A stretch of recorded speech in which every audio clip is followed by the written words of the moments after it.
Vinaka, you're watching Talk Business, and to all our viewers who are joining us from around the region via Sky Pacific, welcome to the show. This week on Talk Business, turning a house into a home, how interior designing can give your home a facelift. A little ingenuity, hard work and innovation. Find out how these teenagers have become successful entrepreneurs and using animation to teach children about money management. That's all coming up in the next half hour.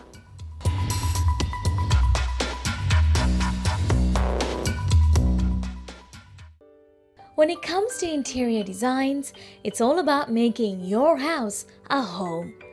Right down to the intricate details, from luxury furniture, inspiring arts, and decorative accents.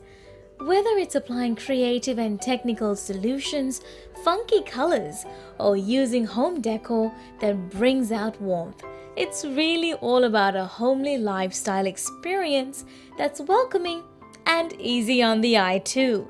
And who would know this better than someone who spent an entire lifetime decorating homes? Jackie Watts is an interior designer, not a profession that you often hear of in Fiji. And no, it's not just about home construction or artistry. It's about designing the inside of a house, right from the furniture to fittings to decorative accents and contours. You can look at someone's home and their vision and your vision is not always the same, but we just show samples, show different colours. We start with whether it's a yellow base, a blue base, a green base, or whatever they're looking at, and then we go with that, yeah. And we match it with fabrics and the floor. As I say, the floor is the main area in a home or anywhere because it's the largest area and the deepest colour or the lightest colour. That will dictate basically where you start. So you start from the floor? I always start from the floor, yeah. Interior designing is the epitome of extravagance and lavishness. If done right, it can add a unique touch to your home or, in many cases, ruin it. Jackie draws inspiration from within and ensures there's always a personal touch, whether she's doing the floors or the walls. Depends on the size of the room, and if that wall's going to be a feature wall, you've got to make sure it doesn't dominate too much, and whatever you put around it's going to go with it, yeah. Mm. And do you always get it right? Or do you oh my gosh, what have I done? Yeah, no. A couple of times we've had a few little hiccups with carpets. The colour of the carpet wasn't quite what they wanted, and then you've got to sit there and you've got to work through that and try and make that person happy with what they've got. And they do usually end up quite happy with it. And of course, interior designing is not always about posh living or luxury home styling. It's about bringing out a homeowner's personality in their home surroundings, which is why, often, an interior designer would best know how to do exactly that. Sometimes, yes, sometimes you have to be quite strong. And at the end of the day, they're usually happy, yeah. You can mix like antique with modern, and that's very, very popular nowadays. And that's becoming quite a good thing. Jackie adapts a style that's unique to her clients because designing the interior of a house isn't always the same. Either it's a stroke of European essence, modern sophistication, contemporary contours, fine finishings, or antique decor. It's really what suits the inside of her home. I find that Fiji people don't use carpets in their homes, they use tiles because it's cooler. Larger homes, especially in Nandi, Denarau, places like that. So yeah, it's hard to get everything here in Fiji too. So that's why I go offshore and purchase certain items, homewares and things for people. So how does she strike a balance? Yeah, the colours specifically have to be, well, Denarau mainly light and fresh. They're very modern homes over there. Here in Suva we have quite a few older homes, which are gorgeous when you start playing, working with those, but yeah.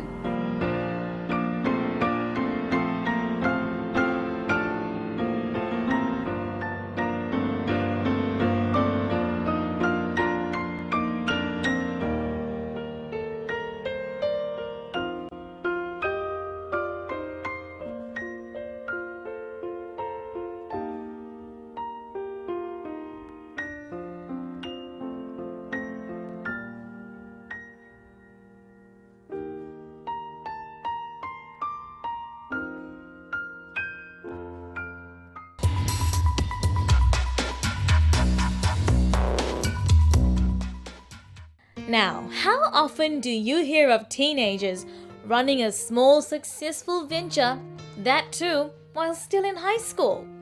Well, you're about to find out. This is the story of Mercedes Simon and Annika Taylor, two close friends who dared to start their own little business. Called Ragbags Fiji, the duo make bags from old clothing, as the name suggests, and transforms it into the ultimate fashion accessory for any woman. We often have market days here at school where we get to make stuff, and last year, in about May, we were told that we had to make stuff out of old things from home. So I had a friend who knows how to sew, and she taught me how to make these bags out of old clothing that we collected from other kids here at school. They sold really well at this market day, and Annika was really interested in this, and we found we could get a lot more money from this than the other things we've sold. So we did it. We started doing it as a hobby. I taught Annika how to do it, and we just went out and bought material and just started doing this. We would sell it sometimes, or other times we would just keep them or just give them away. But yeah, that's where it started off. What started out as a hobby is now a business run by a 14 and a 16-year-old. We started taking this more seriously, and the school has provided us with this great project where we have to register it as a legal business and also do other requirements that establishes our business. So with the help of the school, it's an official business now. I'm not a big fan of maths. It's like it's not great, but it's necessary. So I think it was great that we had the opportunity to do this, because we know that in real businesses, this is a real business, but in every business there needs to be accounting. So we didn't know where to start. So one of our requirements was to talk to an accountant, which we did, and he taught us something. He taught us about spreadsheets. So far, that's how we've been keeping track of everything. We learned how to set up an electronic spreadsheet and then write it all up, where we bought it from, how much it costed, what we wanted to use it for. And then the great thing about the electronic spreadsheet is it does all the maths for us. So we have learned how to do it on paper, but otherwise we just put like profit, the losses or whatever, how much we're planning to sell it for, and then the balance that we have left over. So at the moment, we've just been using spreadsheets, which has been pretty helpful. So it's another fun way to still learn how to do maths. But I think the fun element of it is we know we're making money from it, and we're learning how to, I don't know, again, budgeting. A business sense and maturity beyond their age, it comes as no surprise why this venture wouldn't work. So why bags in particular? Every woman wants a bag, young to old. Everyone likes a handbag to take to town or to carry things around anywhere. So we just, it was within our means to make handbags. We had the skill, so we just went into this because, yeah, it was quite easy for us to do, and people really liked our bags. We've done our research, and it seems that the people who appeal or are attracted to our bags is those who like style and uniqueness. All of our bags are unique. No two are the same, so in that way people are attracted to that. Also, the recycling factor of our bags is quite attractive, and we find Annika and I designing it ourselves, like it's we kind of know what the modern style is, and being teenagers, we know what would appeal to our peers especially. The girls usually source fabric for these rag bags from second-hand clothes stores, and even sometimes ransack their grandma's closet. Not only is it environmentally friendly, but no two bags are the same. So we get a rare insight into the work that goes into making a rag bag. Well, we're using this purple top with denim, and it's going to be a reversible bag, so you can flip it both ways, and it's going to It's it'll have like 2 different designs. We think this top, which I've just cut in half, looks really good with a denim jacket. So what we're gonna do is cut out the bag and then also the strap. And so how do you work, because the material is different. This is more like rayon and softer, and that's denim obviously more, heavier. So how do you even know how to strike the right balance, and if the material works with each other, it doesn't tear off? How do you maintain the quality aspect of it?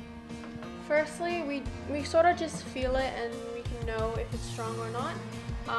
But also our sewing counts too. So if we sew it really well, it won't come out.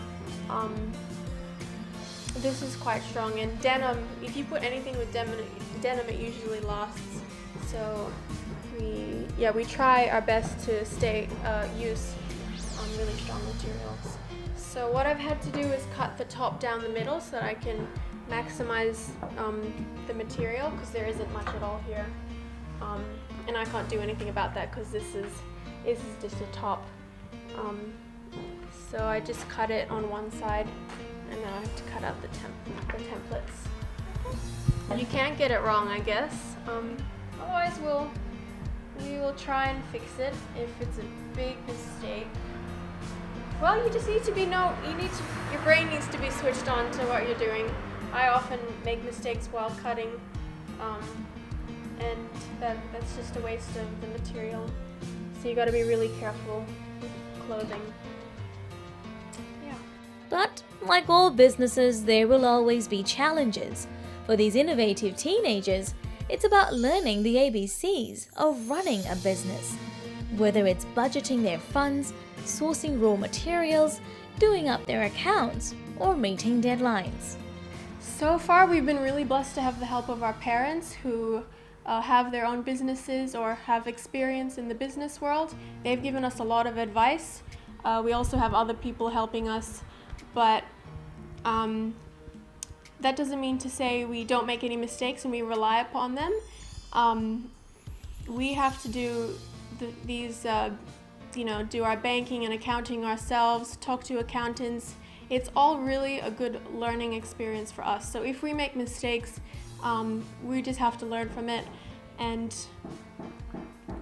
we are trying to manage our money well, and I think it's going really good. We know now that if we overspend, we'll go bankrupt and we won't be able to do what we're currently enjoying so much. So what we do is every sale that we make, we take out about 30% and then try to stick to just spending that 30% so that we can have something for ourselves also.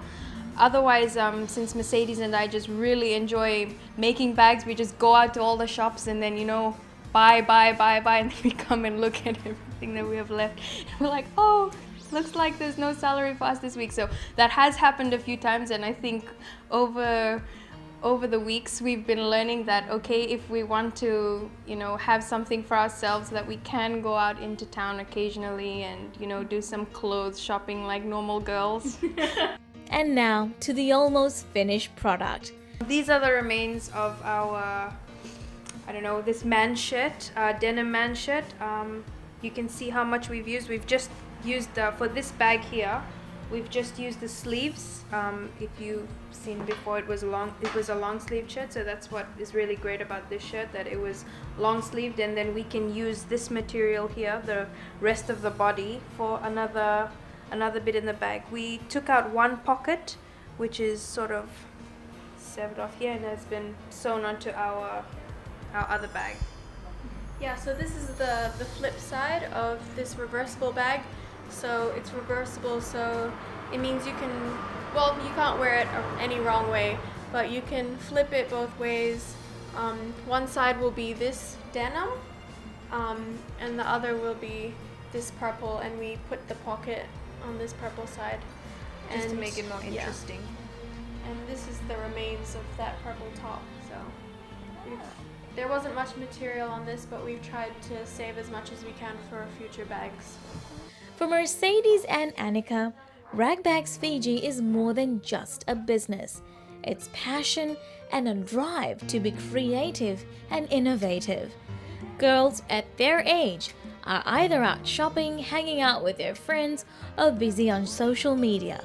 But this duo is determined and always strives to strike the right balance between school, having a life, and running a business.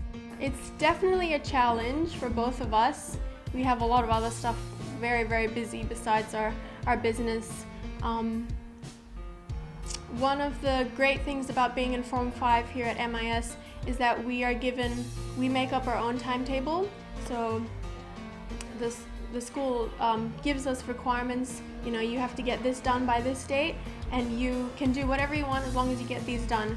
So Annika and I get to choose what we do every day, and the best way to balance it with our schoolwork is to make a timetable for the week. We'll set this amount of time aside for, you know, this subject, and then do more on the business. So having a timetable really helps us, especially because if we didn't have one, we would surely just tend to waste time unknowingly. It's sometimes a bit, I guess, for us lonely, you know, when all your friends are going out to town or whatever, and then you're sort of at home or at working, you know, trying to sew the bags, trying to keep your Facebook page updated so that people don't get bored. And the downside of running a business. Yeah, that too. But otherwise, we're enjoying it, definitely. In a week, the girls are able to make about 10 bags and sell them out too. While they still have a few more years in high school, there are already future plans for Ragbags Fiji. The girls are hoping to hire more tailors in a bid to expand the business, and who knows, even begin exporting one day too. It's an inspirational story that gives credence to the old saying that age is definitely no barrier. I didn't think we could get this far into making our own business. It's really amazing that we've gotten this far. But if these young people are in the right position to start their own business, I would just say to just do it, because I think many adults would have loved to have this opportunity to start out young and to get business experience. More than anything, this has been a great experience for both of us. Whether our business succeeds or not, we'll have learned so much. So if any young people try this, I can guarantee that will be a really good experience. It'll also prepare them for bigger things later on in life. So starting out young will really, really help.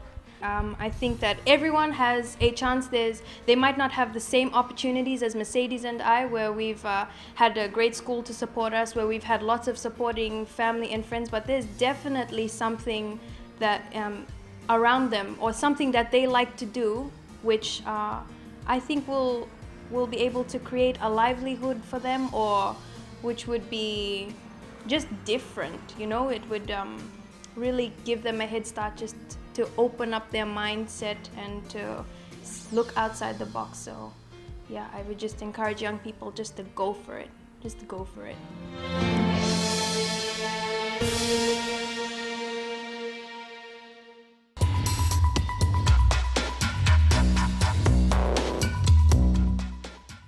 And finally on the show tonight. Now here's an innovative program to help children manage money better. It's called Cha-Ching, and it engages children using a unique musical edutainment approach, animated music videos with a sing-along subtitles aimed to teach children about 4 key money management concepts: earn, save, spend, and donate.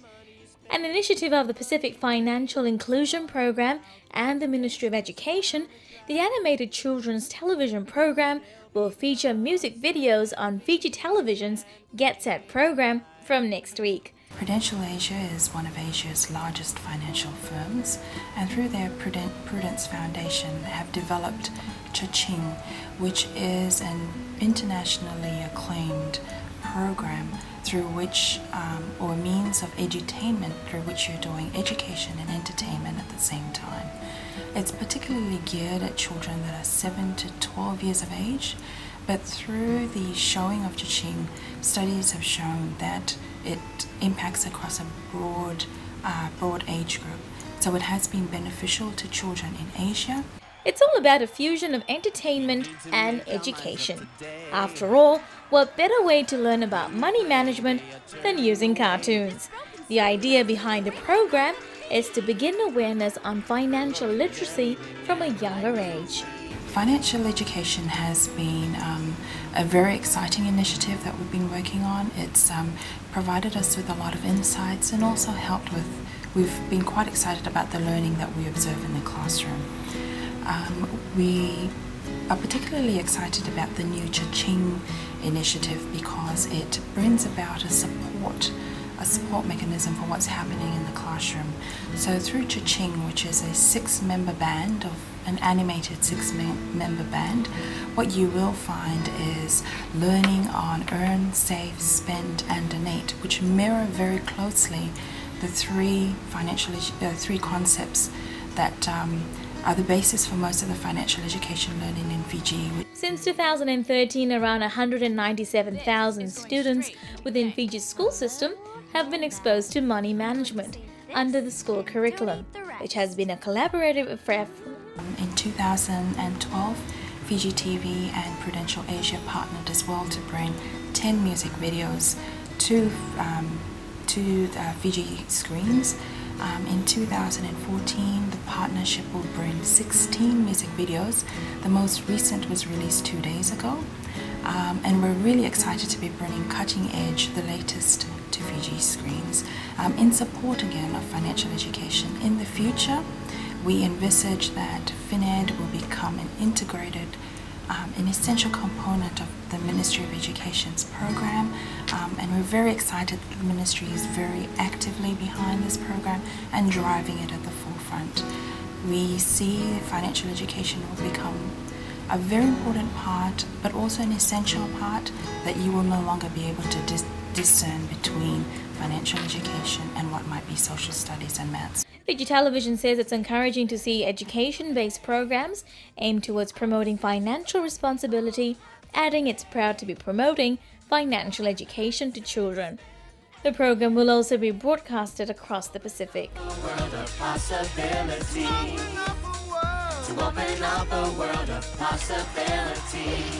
So that's where it's been. And that's the show for this week. We'd love to hear from you, so do send us an email, talkbusiness@fijitv.com.fj. Remember, you can catch me on the net on our YouTube channel as well as our Facebook page.